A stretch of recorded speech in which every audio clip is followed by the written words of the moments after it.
qu'on va faire ce matin, on va baptiser 3 personnes adultes. Alors je sais que peut-être pour nos amis catholiques, c'est quelque chose qui ne se fait pas trop. Oui, on baptise les adultes quand ils ne sont pas fait baptiser bébés, mais en général, on baptise des bébés chez nos amis catholiques. Même si je peux respecter cette tradition, nulle part dans la Bible je vois qu'on baptise de bébés. Mais par contre, je vois que Pierre nous dit que le baptême, c'est l'engagement d'une bonne conscience envers Christ. Et moi, j'ai eu 4 bébés. C'est plus vraiment des bébés, hein. Le plus jeune, il est là-bas, il a 14 ans. Voilà. Ouais, je t'affiche, Max. Donc mon plus jeune bébé, il a 14 ans, il m'arrive là maintenant. Quand il me serre pour me faire un câlin, il me fait mal des fois. Mais j'ai eu 4 bébés. Et aucun d'entre eux n'était en mesure de prendre un engagement de bonne conscience avant un certain âge. C'est la raison pour laquelle on ne baptise pas les enfants, parce qu'on veut que ce soit leur décision. Certains se sont fait baptiser bébés parce que c'était la décision de leurs parents, on respecte. Mais arrivé à l'âge adulte, et c'est le cas par exemple de Sébastien, tu étais baptisé bébé, non? Voilà. Arrivé à l'âge adulte, il a compris que ce n'était pas la décision de ses parents qui était importante, c'était sa propre décision. Et c'est la raison pour laquelle nous ne baptisons que des adultes qui choisissent de se faire baptiser. Vous l'entendrez, puisque le baptême se fera devant vous, publiquement, au micro. C'est leur décision. Personne n'a été forcé. Et il y a même, parmi les candidats aujourd'hui, il y a même une personne à qui j'ai dit « Attends encore un an ». C'était l'année dernière. Attends un an, je veux vraiment que tu comprennes ce que tu es en train de faire. Et je me réjouis parce qu'un an après, elle est là. Elle n'a pas changé d'avis. Et c'est parce qu'elle est déterminée qu'on va la baptiser aujourd'hui. À toi. Donc bonjour, je m'appelle Eliana. Donc pour signifier mon prénom, Eliana veut dire le Seigneur est mon Dieu. Depuis que je suis petite, j'aime aller à l'église, j'aimais chanter les louanges, ou même j'aimais bien aller au... comment on appelle ça Oui, du coup j'aimais bien aller voilà, l'école du dimanche, merci. À l'école du dimanche. Et j'aimais beaucoup, et quand j'allais pas, je faisais des crises à la maison, je pleurais, je criais, vraiment, j'étais pas contente si j'allais pas à l'église. Et puis un jour, ma sœur nous a dit de... Du coup, ma sœur nous a invités à l'église. Du coup, on est venus, depuis que je suis petite, donc j'y suis dedans. Et puis, en grandissant, vers en CE1, CE2, je me suis fait harceler. Du coup, je me faisais beaucoup embêter à l'école. Je le disais pas à mes parents parce que pour moi, c'était rien. Du coup, j'ai rien dit à mes parents. Jusqu'au collège, je me suis fait harceler, jusqu'en 4e. Du coup, j'ai rien dit à mes parents. Je me suis dit, bon, on va pas dire parce que c'est rien pour moi. Mais dans la chambre, je pleurais vraiment. Je n'étais pas très joyeuse de me faire harceler. Du coup,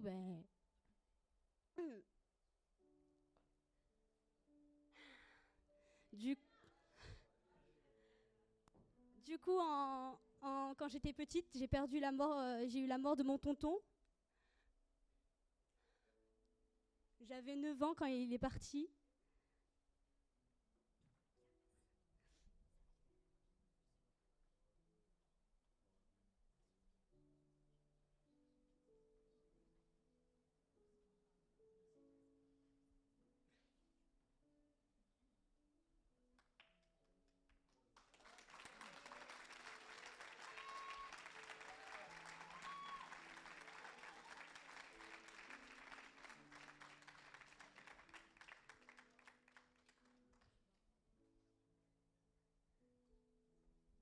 Du coup, en grandissant, on a déménagé du coup à mon école. Je me suis dit, bon, peut-être cette année, ça va changer, je ne vais pas me faire harceler. Ça a continué. Du coup, je priais vraiment, j'avais des pensées suicidaires, vraiment. Je priais pour que Dieu m'enlève la vie, pour que ma vie, elle s'arrête, parce que je ne voulais pas continuer. Et j'avais une colère contre Dieu quand j'étais petite, parce que je me suis dit, s'il existait vraiment, pourquoi il n'a pas sauvé mon tonton? Pourquoi il n'a pas fait pour pas qu'il ait cet accident? Vraiment, j'étais vraiment en colère contre lui, je voulais plus y croire, donc j'ai arrêté d'y croire en lui. Vraiment, tout ce qui était avec lui, je voulais plus rien entendre. Puis j'ai rencontré une sœur devant chez moi qui s'appelle Anne-Sophie, que je veux vraiment remercier parce qu'elle m'a ramenée à Dieu.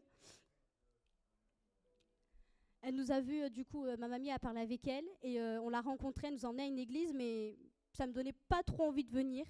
Du coup, je suis allée quand même. Je me suis dit, bon, allez, on va y aller, écoute. En allant, j'ai retrouvé un peu la chose, le mouvement qu'il y avait, l'amour qu'il y avait. Je ne voulais vraiment plus aller. Et puis,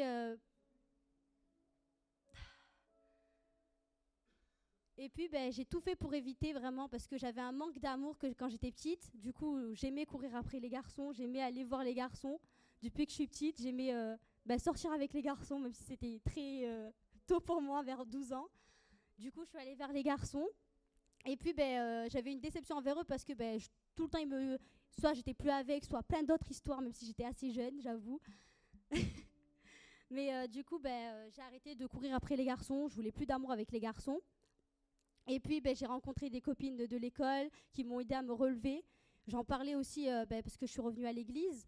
J'en ai reparlé à mes copines de Dieu parce que j'avais quand même cet amour que je ressentais que Dieu me donnait. Et puis, ma sœur Océane, qui je sais pas où, là. Du coup, ma sœur Océane qui nous a dit de revenir à l'église de Marguerite.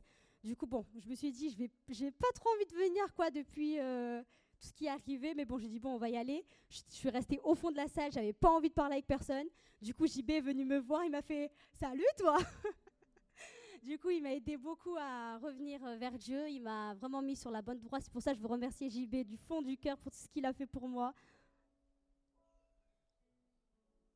Parce que c'est grâce à lui que je suis revenue à Dieu. Je n'y croyais plus, il m'a relevée.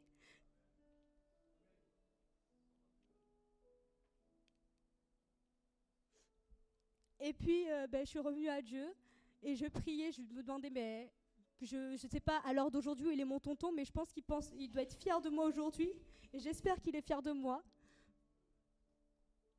Je ne sais toujours pas pourquoi il est parti, mais j'ai confiance en Dieu, car même si vraiment j'étais vraiment plus bas, je me faisais du mal à mon corps à cause de l'harcèlement. Vraiment, je pensais au suicide, je me faisais du mal, je me faisais plein de bêtises à mon corps et que je n'aurais pas dû, que je regrette aujourd'hui. Mais je remercie le Père de m'avoir toujours aidé, de m'avoir toujours relevé aujourd'hui, car pour lui, c'est pour ça que je veux donner ma vie pour lui, parce qu'il a toujours été là pour moi. Et il ne va jamais nous abandonner. Donc même si vous êtes au plus bas, vous pensez que vous êtes au fond, que c'est fini, Dieu va vous relever et croyez-moi, il sera toujours là pour vous.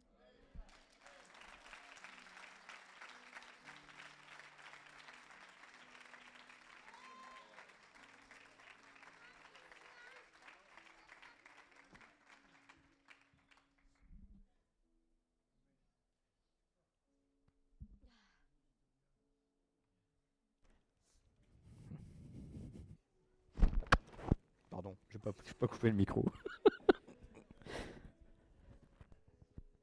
voyez, on peut être une pile nucléaire, avoir les apparences de la joie, puis finalement être totalement dévasté à l'intérieur. Mais gloire à Dieu, il a reconstruit. Alors tout n'est pas parfait, hein, on ne va pas non plus se mentir. Mais comme je dis, si tu attends d'être parfaite, jamais tu te feras baptiser. Puisque moi-même, je ne le serai pas. Et qui l'est ici? Qui l'est? Personne. Alors Yana, on va passer aux choses sérieuses maintenant. On va aller dans l'eau. Et puis c'est Jean-Baptiste qui va la baptiser aujourd'hui parce que on a compris. Il a joué un grand rôle dans sa vie.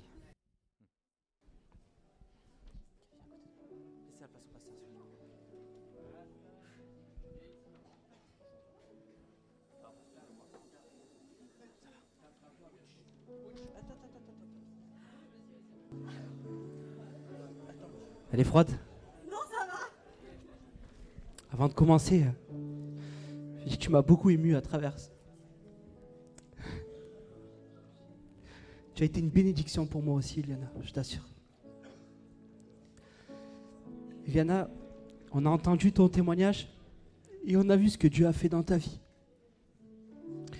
Est-ce que cette décision, elle vient de toi? Oui. Est-ce que tu es prêt à t'engager dans les voies de Dieu et de le suivre, quoi qu'il arrive? Oui. Eliana, tiens, allonge-toi comme il faut. Allonge tes jambes. Sur la confession de ta foi, je te baptise au nom du Père, du Fils et du Saint-Esprit.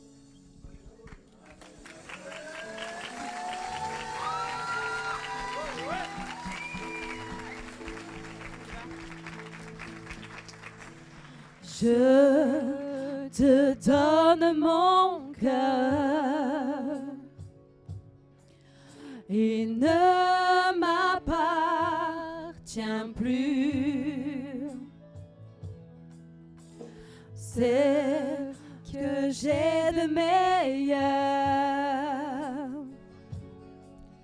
Tout est pour toi, Jésus. Mais vous savez, il n'y a pas que les jeunes que Dieu touche. Parfois, on prie des années et des années pour voir une vie se laisser transformer par Jésus. Et quand c'est l'aboutissement, je peux vous garantir que ça bouleverse toute une existence. Et ça fait plaisir à tant de gens. On va accueillir Sébastien qui va nous partager son témoignage.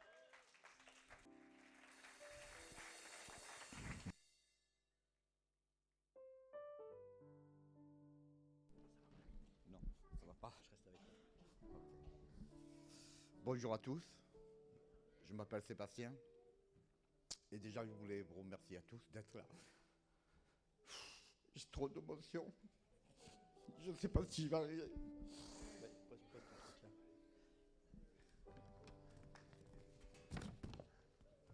Déjà bravo les filles, vous avez plus de courage que moi.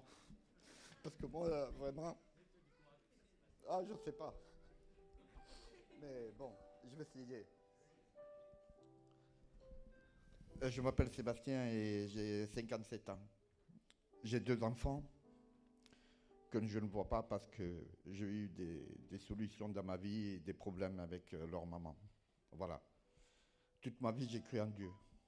Mais je l'ai... Mais je ne l'ai pas vraiment cherché.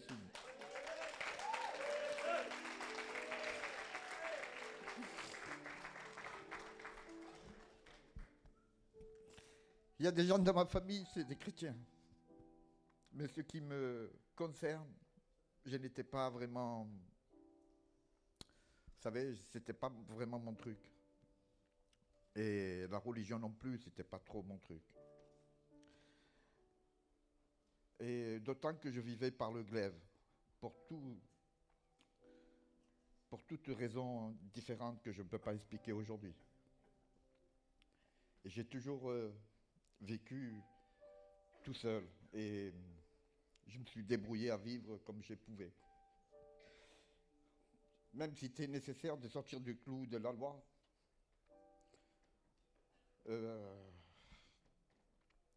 pour avoir de l'argent, pour être avec des femmes ou pour avoir simplement le respect. Parce que je suis un homme de, vous savez, qui a une parole. Et je n'acceptais jamais quelqu'un qui ne respectait pas sa parole. À ce moment-là, j'avais une autre loi. C'était œil pour œil, dent pour dent. Mais aujourd'hui, grâce à ma sœur Dolores qui est ici, Dolores m'a amené dans plusieurs églises et ces églises ne me convenaient pas. Et quand je suis venu ici, je sentais l'amour des frères et sœurs. Je ne me sentais pas jugé pour mon passé. Vous savez, on a tous des passés lourds, différents. Et quand vous ne vous sentez pas jugé et vous vous sentez aimé, alors ce jour-là, vous vous dites, je vais appartenir à Jésus, je vais vivre pour lui, je donne ma vie à lui. Et ma sœur Dolores, elle n'a pas arrêté de m'amener de partout, dans des églises, elle n'a pas baissé les bras, parce qu'elle était au courant que j'avais des maladies graves et que je combats toujours. Ma sœur Dolores, elle s'occupe de notre mère qui est à la maison. Et elle devait chercher une église près de chez elle parce que tous les jours, il fallait qu'elle s'occupe de ma mère, le midi, le soir. Et en venant ici, elle m'a amené ici. Et là, franchement, je suis tombé à genoux. Et par-dessus tout ça, elle a cru en moi, ma sœur Dolores. Elle savait que j'étais une bonne personne. J'ai un cœur pur. Je pleure comme un enfant tous les jours, devant Dieu. Et à partir d'aujourd'hui, j'appartiens à Jésus et à notre Seigneur.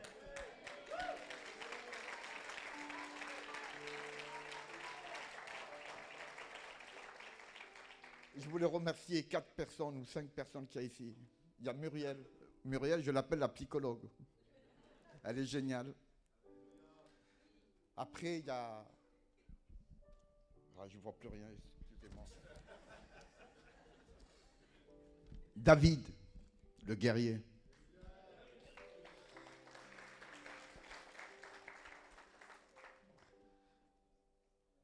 JB. Le combattant.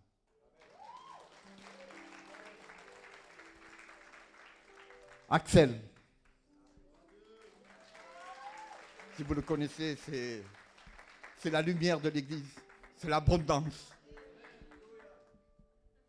C'est l'abondance en lui-même. Quand il passe n'importe où, vous ressentez, c'est de l'amour, c'est un rayon. Et sans oublier notre pasteur.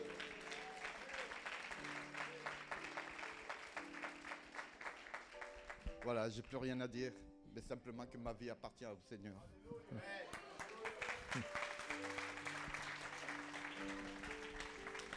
Tu t'en es sorti? Ouais.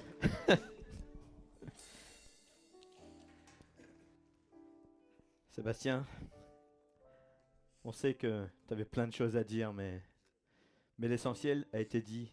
Ta vie appartient à Jésus. Alors, on va passer par les eaux du baptême maintenant. Mais viens, mon ami.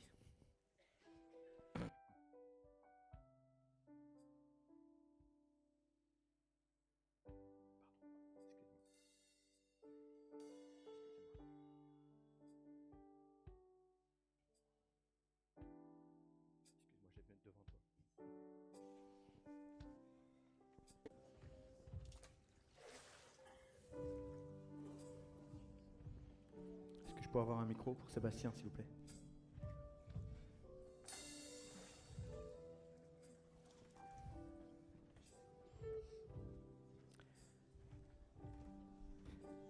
C'est une telle joie pour moi de baptiser Sébastien. Vous savez, je pense que si j'avais dit il y a un an à Sébastien, dans un an, tu es dans le baptistère, il m'aurait dit tu rigoles ou quoi? Sébastien, on a tous entendu que tu veux plus que tout marcher dans les voies de Jésus. Est-ce que c'est ça? Oui. Est-ce que tu reconnais Jésus comme étant ton Seigneur, ton Sauveur et ton Maître? Oh que oui, il n'y a que lui. Tu lui abandonnes ta vie et tu le laisses maintenant diriger toutes choses? Oh, toute ma vie est dirigée par lui. Est-ce que tu peux juste quand même nous dire quel a été le dernier déclic quand tu t'es dit « Seigneur, comment je vais faire pour vivre ?» Il t'a amené où, le Seigneur? Oh, le Seigneur, il m'a amené... Il m'a donné un appartement dans la rue Espère en Dieu. Et là, c'était normal. Il n'y avait plus rien d'autre à croire. Espère en Dieu, alors j'espère en Dieu. Je savais que tu l'avais écrit, mais que tu l'avais oublié. Complètement oublié. Et je sais que c'était une question importante pour toi. Comment je vais faire sans mes magouilles? Comment je vais faire? Et Dieu t'a dit, espère en moi. Voilà. Sébastien, sur la confession de ta foi, je te baptise au nom du Père, du Fils et du Saint-Esprit.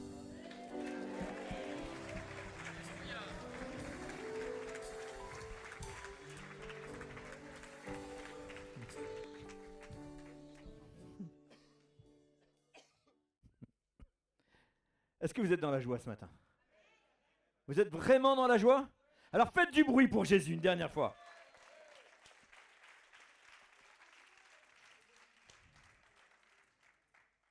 Le baptême, c'est pas la fin d'une chose.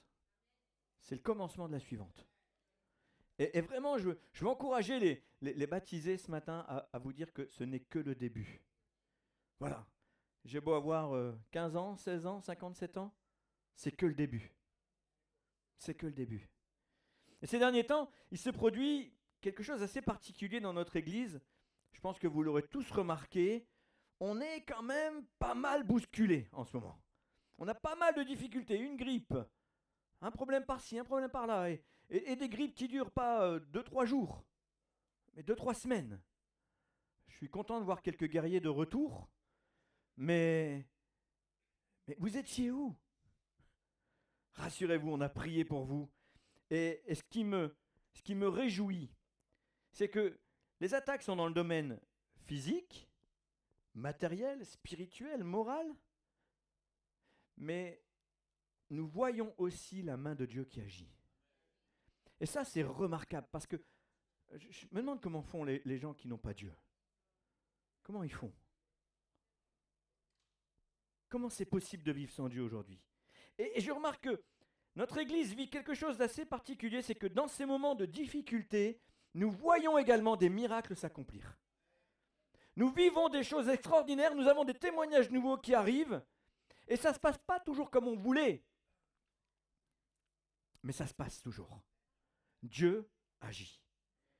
Et cette réalité m'a rappelé un verset que nous trouvons dans la première épître aux Corinthiens.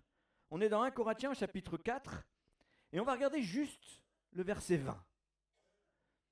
Le verset 20 nous dit « Car le royaume de Dieu ne consiste pas en parole, mais en puissance. » Alors, c'est bien vraiment de dire Amen. Mais est-ce qu'on est en train de réaliser ce qu'on vient de lire?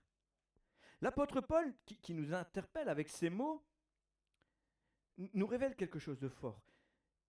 Nous parlons de notre foi et de notre espérance. On le fait assez facilement. Pourquoi? Parce que c'est quelque chose qui bout en nous. On a l'évangile qui est en nous. Mais ici, ce qu'on nous dit, c'est que l'évangile doit être accompagné par des actes de puissance. Est-ce qu'on en prend conscience? Et c'est encore Jésus qui va nous montrer finalement le meilleur exemple. Je vous remets un peu dans le contexte. Jésus traverse Jérusalem, il traverse Israël, il traverse tout un tas d'endroits et il arrive dans un village où là, il va se mettre dans une maison pour commencer à enseigner les autres. Et il y a tellement de monde dans cette maison qu'il est impossible de rentrer. Mais voilà, il y a 4 hommes. Il y a 4 hommes qui sont déterminés. Ils savent que Jésus fait des miracles. Et ces 4 hommes ont un ami. Cet homme est paralysé. Il est sur un lit depuis on ne sait combien de temps. Il lui est impossible de marcher. Ces hommes arrivent devant la maison. Ils veulent entrer, mais il n'y a pas moyen. Ils ne se découragent pas. Ils prennent leur courage à 2 mains. Ils lèvent le lit au-dessus de la maison. Ils défoncent le toit.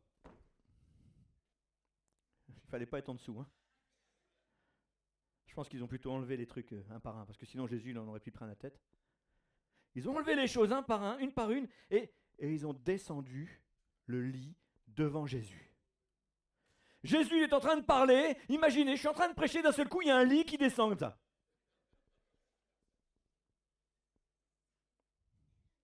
Mais Jésus n'est pas surpris. On est dans l'évangile de Marc, on va regarder dans la version Semeur, s'il te plaît Noam, merci pour ce que tu fais là ce matin.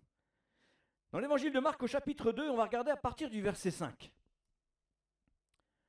Lorsqu'il vit quelle foi ces hommes avaient en lui, Jésus dit au paralysé, « Mon enfant, tes péchés te sont pardonnés. » Alors moi, vous savez, il y a une période où on faisait des sketchs d'évangélisation avec des amis, et on a joué cette scène. Et on a joué le rôle des gens qui avaient porté le lit, qui descendent le lit devant Jésus, et d'entendre Jésus dire « Tes péchés te sont pardonnés ». Et on s'est mis à la place des 4 gars. La réaction des 4 gars, ça devait... on n'est pas venu pour ça, nous. Nous, on est venu pour qu'il marche. Parce que c'est bien beau de pardonner ses péchés, mais s'il faut retirer le lit, le passer par le toit et retourner à la maison avec la civière, ça ne va pas aller. Alors ils s'attendaient à quelque chose d'autre. Et on voit bien, Jésus avait vu leur foi. Et quand il dit ça, regardez le verset suivant. Or, il y avait, assis là, quelques spécialistes de la loi qui raisonnaient ainsi en eux-mêmes. comment cet homme ose-t-il parler ainsi? Il blasphème. Qui peut pardonner les péchés si ce n'est Dieu seul? Et Jésus sut aussitôt, en son esprit, les raisonnements qu'ils se faisaient en eux-mêmes. Il leur dit: pourquoi raisonnez-vous ainsi en vous-même? Qu'y a-t-il de plus facile? Dire au paralysé: tes péchés te sont pardonnés, ou bien lève-toi, prends ton brancard et marche? Eh bien, vous saurez que le Fils de l'homme a sur la terre le pouvoir de pardonner les péchés. Alors il déclara au paralysé: je te l'ordonne, lève-toi, prends ton brancard et rentre chez toi. Aussitôt, cet homme se leva, prit son brancard et sortit devant tout le monde. Tous en furent stupéfaits et rendirent gloire à Dieu en disant: nous n'avons jamais rien vu de pareil. Ici, Jésus ne se contente pas de paroles. Il aurait pu très bien dire: tes péchés te sont pardonnés, entends la bonne nouvelle de Christ, c'est ça l'essentiel. Peu importe que tu sois paralysé, l'important c'est que ton âme soit sauvée. Et ça, on est tous d'accord, nous les chrétiens, pour dire Amen. C'est la vérité. Mais à cet homme, sans mauvais jeu de mots, ça lui fait une belle jambe. Ça lui fait une belle jambe, lui, de savoir que ses péchés sont pardonnés. Parce que ce n'est pas son problème pour l'instant. Son problème, c'est d'être sur un lit. Son problème, c'est de ne pas pouvoir subvenir aux besoins de sa famille. Son problème, c'est de ne pas pouvoir passer du temps avec ses amis, à courir dans les champs, à aller à la pêche, à faire ce qu'il faut pour que sa famille soit fière de lui. Ah, c'est bien que mes péchés soient pardonnés. Mais là, dans l'immédiat, ça change quoi pour moi? Et quand Jésus dit ça, eh bien, on remarque qu'il ne va pas se contenter de paroles. D'ailleurs, les paroles sont en scandale pour les Juifs qui entendent. Mais pour qui se prend-il? Ils ignorent complètement qu'il est Jésus. Ils ignorent qu'il est Jésus parce qu'ils ne veulent pas le croire. Ils pensent qu'il blasphème. Aussi, je vous pose la question. Si à l'époque, quand Jésus faisait ses miracles, on ignorait qui il était, on connaissait son nom, Jésus de Nazareth, n'est-il pas le fils de Marie, son père n'est-il pas charpentier? Si à l'époque, on connaissait le nom de Jésus, mais lui qui faisait des miracles, les gens choisissaient de ne pas croire, comment aujourd'hui, ils peuvent vous croire quand vous parlez de Jésus? Comment aujourd'hui, vous allez toucher leur cœur quand vous allez leur annoncer que Jésus est vivant? Ils vont vous dire: oui, on connaît Jésus, le fils de Marie, le fils du charpentier. On connaît. Mais c'est un blasphémateur. C'est un menteur. C'est qu'un brigand qu'on a mis sur une croix. Certains pensent ça. Certains même pensent que c'est un usurpateur. On l'a pas mis sur la croix, on a mis quelqu'un d'autre à sa place. Quelqu'un prétend qu'il a mérité sa mort. D'autres prétendent qu'il n'a même pas existé. Alors eux, ils ont vraiment un gros problème parce que toute l'histoire de l'humanité dit qu'il a existé. D'ailleurs, on est en 2025, après Jésus-Christ. Bon, ça, je pense que déjà c'est un signe assez intéressant. Mais s'ils n'ont pas cru à l'époque de Jésus, pourquoi ils croiraient aujourd'hui? La réalité, c'est que seules les personnes qui ont la foi croient en Jésus. C'est ça notre réalité. Nous voulons annoncer la bonne nouvelle de Christ, mais si c'est pour gagner des chrétiens, ce que j'appelle de la pêche en aquarium. Pas très compliqué, presque des poissons éduqués. Tiens, je te lance le verre, vas-y, chope-le, hop, super, merci, et on change de bocal. C'est pas ça que Jésus veut. Parce que nous racontons notre foi, nous racontons nos expériences avec Christ, nous racontons ce que nous vivons à l'église, c'est bien gentil, mais qu'est-ce que ça change pour ces personnes qui sont dehors? Qu'est-ce que ça change pour toi qui es peut-être ici pour la première fois de ta vie à entendre des choses comme ça aussi belles? Qu'est-ce que ça change pour ta vie? Eh bien, la réponse, c'est Jésus qui nous la donne. Je te l'ordonne, lève-toi, prends ton brancard et rentre chez toi. Et cet homme se leva et il rentra chez lui. La bonne nouvelle de l'Évangile, le travail de l'Église, ne peut pas se contenter de paroles. Il doit également s'accomplir dans des actes de puissance. C'est ce que nous dit 1 Corinthiens 4,20 qu'on a déjà lu. Ce n'est pas seulement la parole, c'est aussi la puissance. Avant de chercher ce que nous dirons à ces personnes à qui nous allons parler de Dieu, avant de dire « Seigneur, donne-moi les mots », faisons d'abord cette prière en disant « Seigneur, donne-moi la puissance ». Parce que les mots, ce n'est pas ce qui va impacter. Ce qui va impacter, c'est ce que Dieu va faire pour eux. Est-ce qu'on prend conscience de ça? Aujourd'hui, Dieu nous montre qu'il a touché la vie de 3 personnes. Et bien évidemment, beaucoup plus, parce qu'on a été nombreux à lever la main quand JB a dit « Qui croit que Jésus est son Seigneur, son Sauveur ?» Pour qui Dieu a déjà fait quelque chose ici. Donc, 3 personnes ont décidé de lui donner leur vie. Ce n'est pas juste se tremper dans l'eau tiède, dire oui aux questions qui sont posées. Personne n'est obligé de le faire, mais posons-nous encore cette question. Qu'est-ce qui motive des milliards d'êtres humains depuis 2000 ans à abandonner leur vie à Jésus? Et quand je dis abandonner leur vie, certains pourraient dire, mais comment on fait? C'est simplement dire, Seigneur, jusqu'à présent j'ai voulu vivre ma vie comme je voulais et je dois reconnaître que ce n'est pas super. Alors, je te demande, aide-moi dorénavant et montre-moi ce que je dois faire et apprends-moi à obéir à ce que tu demandes.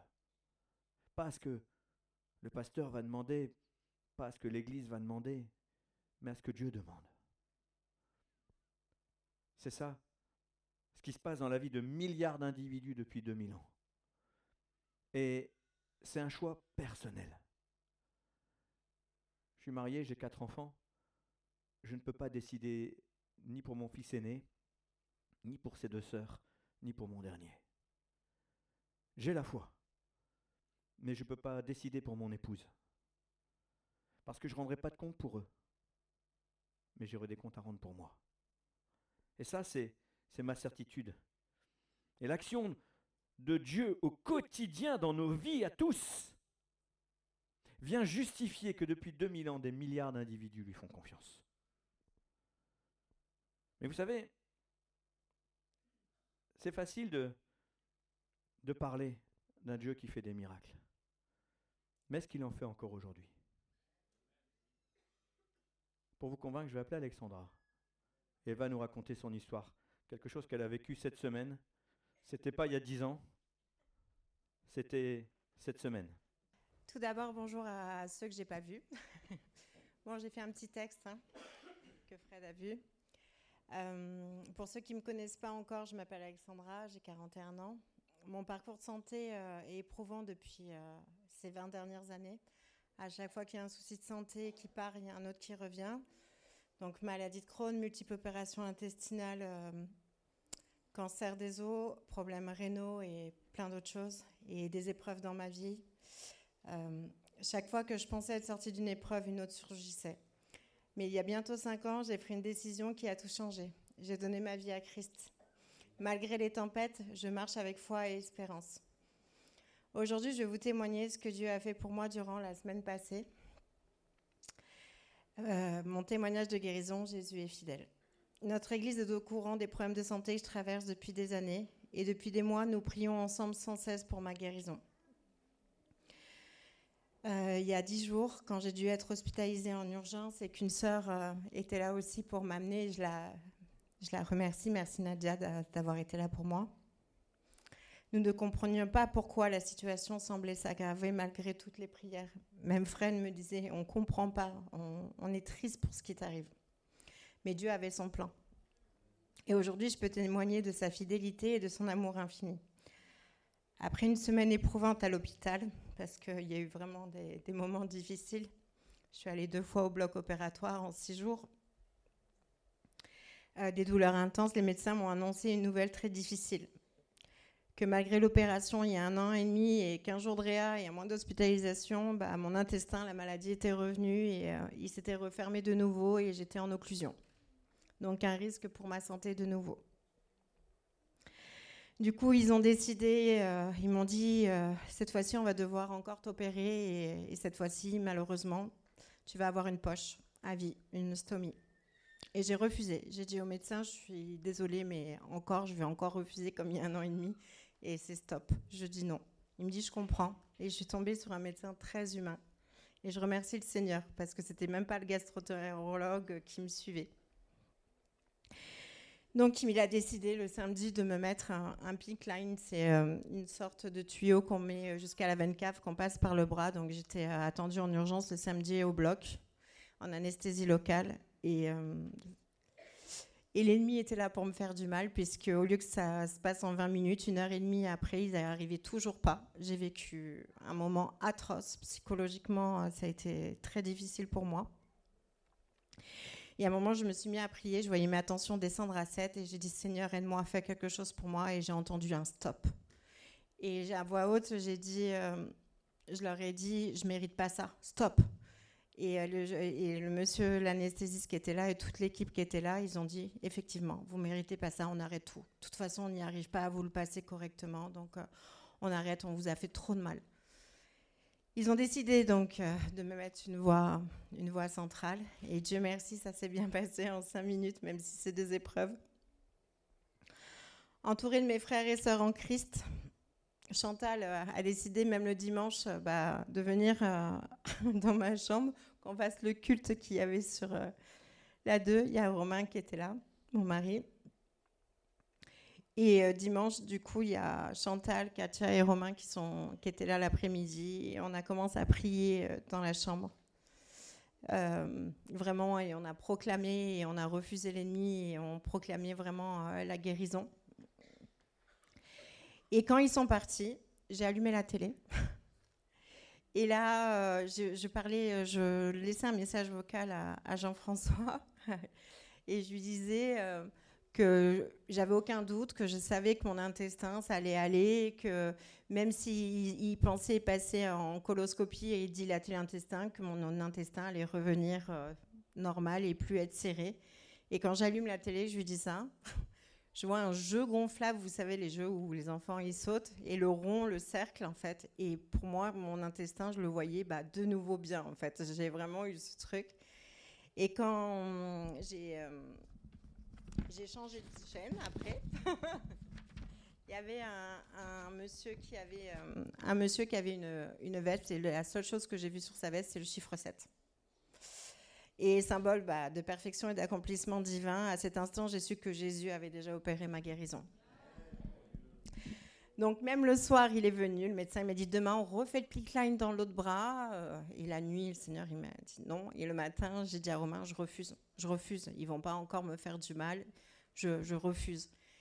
Et donc le lundi, votre gastro-entérologue qui rentre de vacances arrive 5 minutes après ce que je venais de dire à Romain.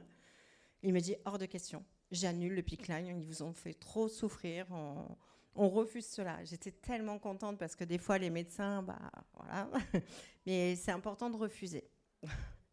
Et heureusement, Dieu avait déjà préparé la suite.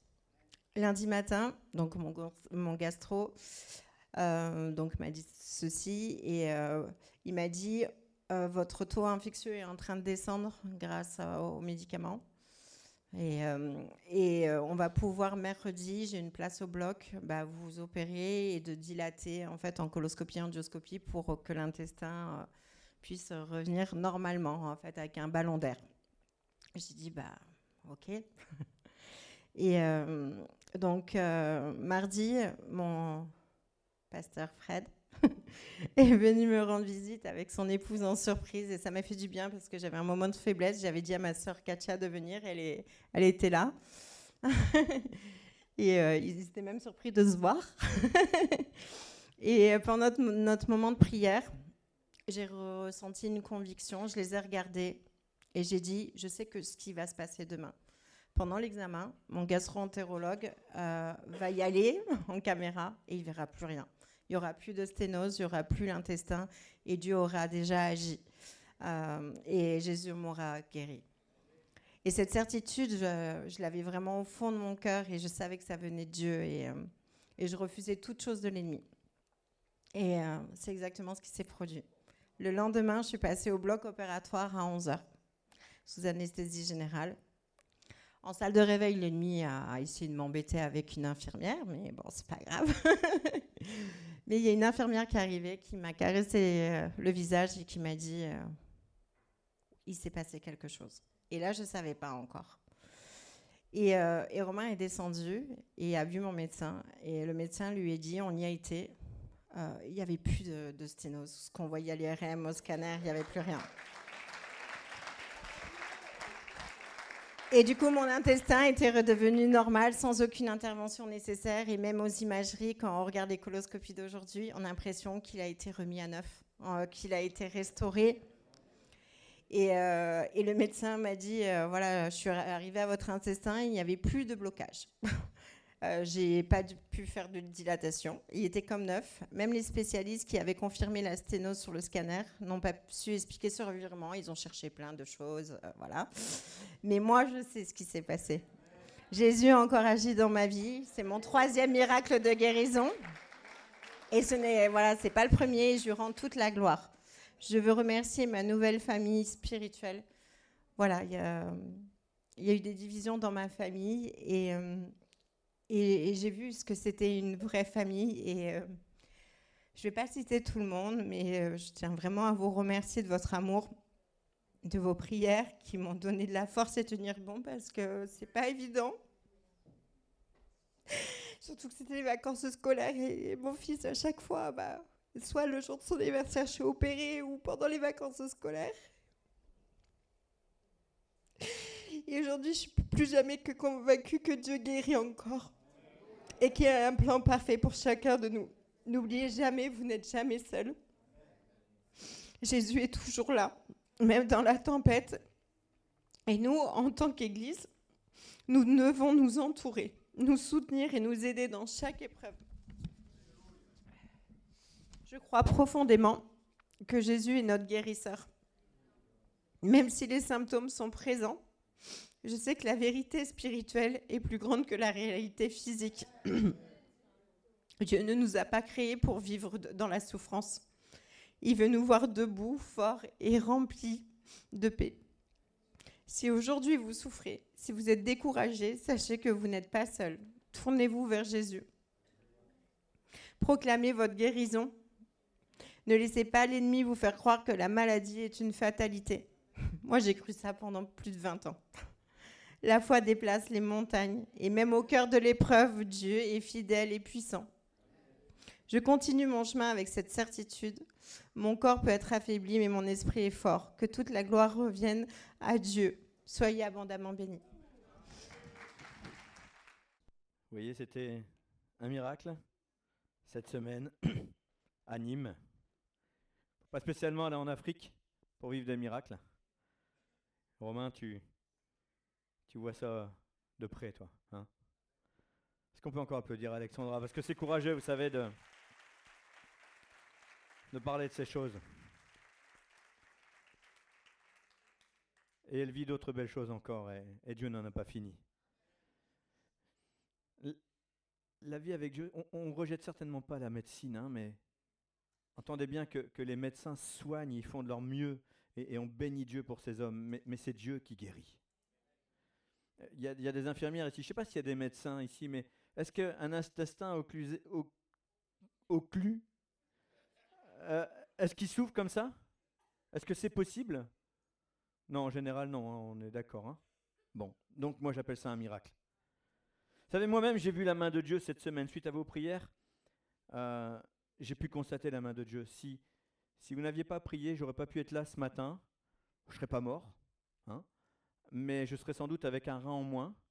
J'ai failli perdre un rein cette semaine. Puis, je marchais dans la rue, puis... Oh non, c'est pas ça.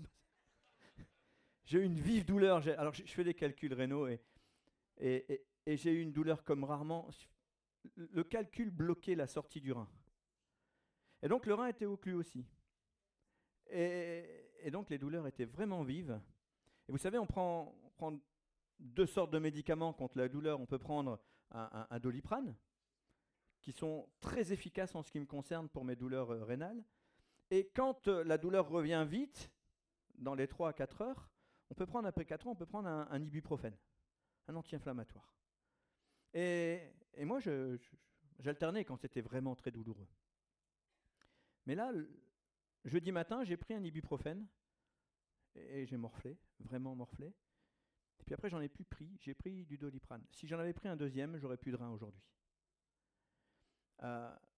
je suis arrivé aux urgences, j'avais des douleurs, ils m'ont donné des antidouleurs, j'ai plus de douleurs pendant 6 à 7 heures, 8 heures peut-être même, j'étais vraiment content. Mais ce qui s'est produit entre mon entrée aux urgences et l'IRM, c'est que vous avez prié. Et le calcul, il s'est dit, je ne vais peut-être pas rester dans le rein, je vais bouger. Et il a commencé à descendre. Alors, il n'est pas encore tout à fait sorti. Merci de prier encore. Mais, parce qu'il a bougé, mon rein n'a pas été trop affecté. Il est quand même un petit peu affecté. Je dois faire des analyses supplémentaires. Je me soigne. Mais j'aurais pu très bien ne pas être là ce matin. Et JB, il aurait tout fait. Il aurait fait la scène, la prédication, les baptêmes, l'accueil, le revoir. Il aurait été épuisé. Mais qu'est-ce que je veux vous dire par là? C'est que, évidemment, on se passerait bien de ces problèmes-là. Je me serais bien passé cette semaine de perdre une journée complète aux urgences. Je me serais bien passé d'aller visiter Alexandra à l'hôpital. J'aurais préféré la visiter chez elle et boire un café. Elle préférerait ne pas avoir la maladie de Crohn. Je préférerais ne pas avoir de calcul. Vous préféreriez tous ne pas avoir de problème de santé. Mais comment on peut glorifier Dieu pour son action dans nos vies s'il ne nous arrive rien? Comment on peut dire on a un Dieu tout-puissant qui nous guérit si on n'est jamais malade? Ah c'est bien beau de dire qu'il te guérit, tu n'as jamais été malade.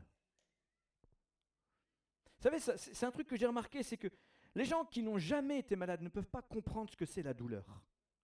Par contre, dès l'instant où tu as subi quelque chose et que tu as vu la main de Dieu agir, tu comprends d'où vient cette grâce et cette bénédiction. Parce que ça ne peut pas être humain, ça ne peut pas être autrement. Nous vivons des choses qui dépassent le surnaturel. Et mes amis, pourquoi on vous raconte tout ça? Parce que 1 Corinthiens 4, verset 20 nous rappelle que le royaume de Dieu ne consiste pas en parole, mais en puissance. Cette puissance que Dieu veut nous donner, nous ne sommes pas seulement détenteurs d'une bonne nouvelle. Tu es pécheur, ça c'est la mauvaise nouvelle. Comme tu es pécheur par nature, tu n'as pas choisi, mais c'est comme ça, tu es pécheur, on est né pécheur. Tu es pécheur, Dieu déteste le péché. À cause de ça, tu ne peux pas passer ton temps avec Dieu. Ça c'est la mauvaise nouvelle. Mais la bonne nouvelle, c'est que Dieu t'aime tellement qu'il a donné Jésus pour effacer ton péché. C'est pas que Dieu dit que tu es parfait. On l'a déjà dit ce matin. Dieu est en train de dire, j'ai décidé de te pardonner ce péché parce que Jésus est mort à la croix pour toi. Il est l'agneau de Dieu qui ôte le péché du monde. Jean-Baptiste nous en a parlé ce matin. Et la bonne nouvelle, c'est ça. Mais la bonne nouvelle, c'est pas que ça. La bonne nouvelle, c'est que nous sommes remplis de la puissance de Dieu qui accompagne cette bonne nouvelle pour démontrer que ce que nous disons est la vérité. C'est la stricte vérité. J'ai bien conscience que ça peut laisser perplexes des incroyants. Ça peut laisser perplexes des hommes et des femmes qui ont souvent cette réflexion classique. S'il y avait un Dieu qui nous aime, il n'y aurait pas tous ces problèmes.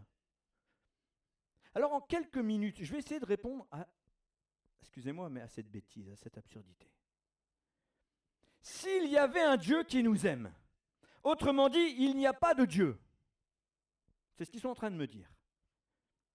S'il n'y a pas de Dieu, alors réponds-moi à cette question. D'où viennent tous nos problèmes? Des hommes. On est d'accord donc pour dire que le problème, c'est l'homme. C'est pas Dieu. Parce que maintenant, tu dis s'il n'y a pas de Dieu, s'il y avait un Dieu, il n'y aurait pas tous ces problèmes. Tu sous-entends que c'est de sa faute. Or, tu dis qu'il n'y en a pas, donc c'est pas de sa faute. Puisqu'il n'existe pas. Maintenant, moi, je te dis qu'il existe. Mais le problème, ce n'est pas Dieu. Le problème, c'est l'homme.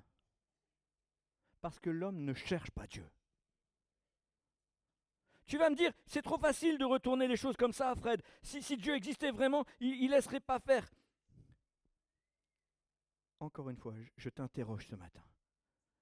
Dieu n'a pas voulu que tu sois un automate, un robot. Dieu laisse la liberté à tout le monde. Et c'est cette liberté, parce que l'homme est mauvais. Et avec cette réflexion, s'il y avait un Dieu, il agirait autrement. On est en train de dire que Dieu devrait agir selon la pensée de l'homme. Mais l'homme est mauvais.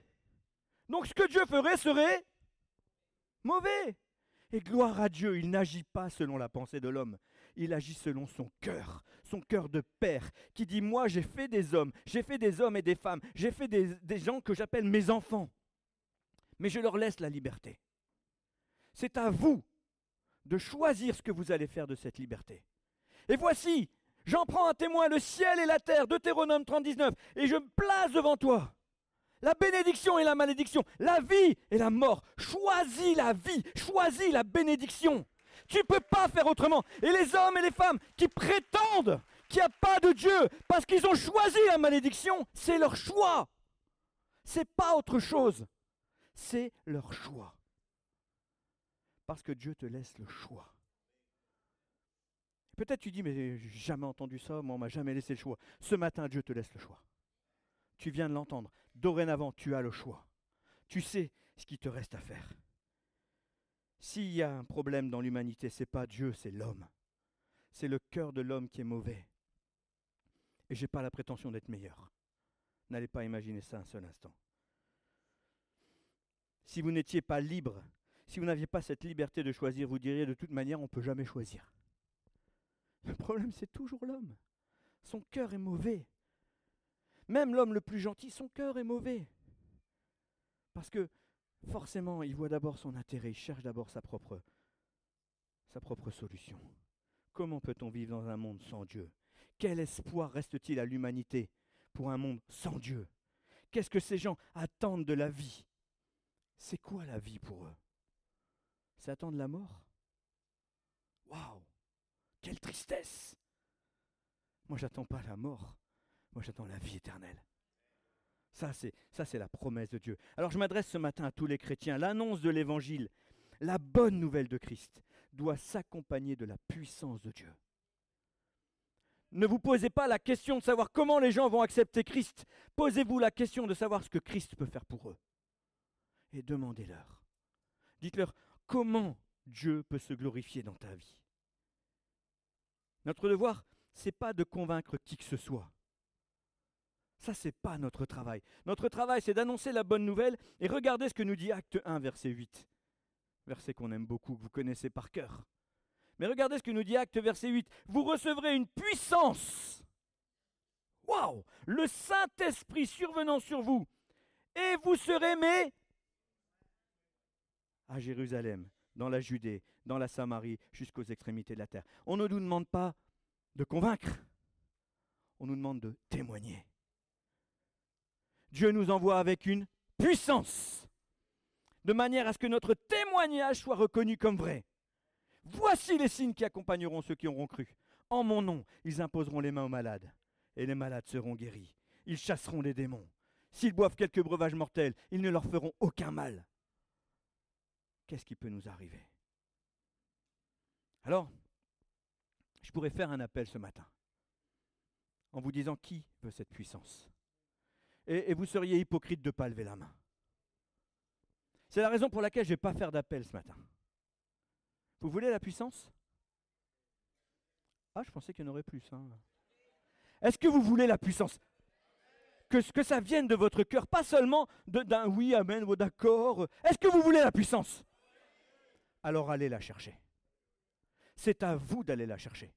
Dans le jeûne, dans la prière, dans la lecture de la parole de Dieu, dans la communion les uns avec les autres, dans la louange, dans l'adoration. Allez la chercher. C'est pas mon travail. Parce que trop souvent, on s'appuie sur l'Église, on s'appuie sur les pasteurs, on s'appuie sur l'imposition des mains. Et on veut recevoir, mais on n'est pas prêt à aller chercher.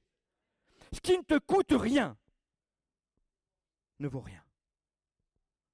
Va chercher. Recherche la puissance, recherche l'onction, recherche Dieu. Passe du temps dans la prière. Passe du temps à genoux, à pleurer s'il faut. Mais ne te contente pas de la foi des autres. Parce que ma foi n'a rien à voir avec la tienne. Je prie Dieu que chacun d'entre vous soit beaucoup plus puissant que moi. Je prie Dieu que chacun d'entre vous accomplisse les miracles, les signes et les prodiges que Jésus faisait. Je prie Dieu que chacun d'entre vous puisse voir la promesse de Jésus s'accomplir quand il disait « Vous ferez des choses plus grandes que moi encore ». C'est ça mon désir, mais je ne peux pas le faire pour vous. C'est à vous d'aller le chercher. Matthieu 7, verset 7. Demandez à votre pasteur et il vous donnera. Demandez et on vous donnera. Cherchez et vous trouverez. Frappez et on vous ouvrira. Car quiconque demande reçoit, celui qui cherche trouve, et l'on ouvre à celui qui frappe. Ce n'est pas à moi de demander pour toi. Et pourtant je le fais. Mais faites-le aussi. Ne vous attendez pas à l'autre. Soyez les acteurs de votre foi.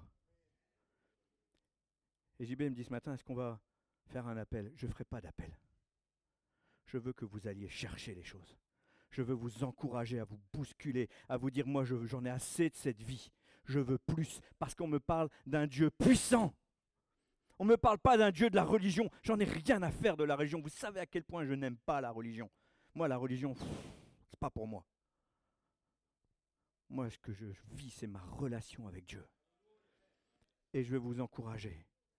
Je refuse que quiconque parte d'ici en se disant « Ah, j'ai pas reçu ce qu'on m'a donné ». Si tu n'as pas reçu, c'est que tu n'es pas allé chercher. Je ne veux pas accuser qui que ce soit, mais je veux vous dire, bougez-vous les fesses. Remuez-vous. Soyez les acteurs de la puissance que Christ met en vous. Il n'a pas déposé sa puissance juste en JB, Axel, Cyril, Christian, moi. Il n'a pas déposé sa puissance juste sur des hommes sélectifs. L'Esprit de Dieu sera donné à toute chair. Vos vieillards auront des songes, vos jeunes gens auront des visions. Que la volonté de Dieu s'accomplisse. Amen. J'aimerais quand même qu'on puisse terminer en priant. Et ma prière, c'est simple, c'est que Dieu vous aide à allumer le GPS de votre foi. Le GPS qui vous montrera la direction à prendre pour aller chercher ce qu'il a prévu pour vous. Est-ce qu'on peut prier dans ce sens, les amis? Est-ce qu'on peut se lever ensemble, s'il vous plaît? Et on va terminer. Après, je laisserai un temps pour les annonces, mais je veux vraiment qu'on puisse dire à Dieu, connecte-moi à mon GPS. Père éternel, tu vois ce matin ton Église qui est debout. Seigneur, être debout, c'est la première action qu'on puisse faire avant de marcher. Parce qu'on ne peut pas marcher quand on est assis, mais quand on est debout, Seigneur, ça veut dire qu'on est prêt à avancer. Et Seigneur, je te prie pour cette Église. Je te prie pour chacun d'entre nous. Je te prie pour moi, Seigneur, parce que je ne veux pas me déconnecter. Je te demande, Père, au nom de Jésus, que chacun d'entre nous, et même ces personnes qui sont derrière leur écran maintenant, puissent être connectés au GPS de leur foi. Seigneur, qu'ils puissent commencer à suivre les points de direction pour trouver ton trône de grâce. S'agenouiller devant toi et recevoir cette onction de puissance que tu veux donner à chacun d'entre nous. Seigneur, pour tes premiers disciples, il fallait être à Jérusalem dans la chambre haute. Mais aujourd'hui, ton esprit se répand sur toute chair, en tout lieu, en tout temps, en tout endroit. Et Seigneur, je réclame cette grâce pour chacun d'entre nous. Seigneur, montre-nous où est notre chambre haute.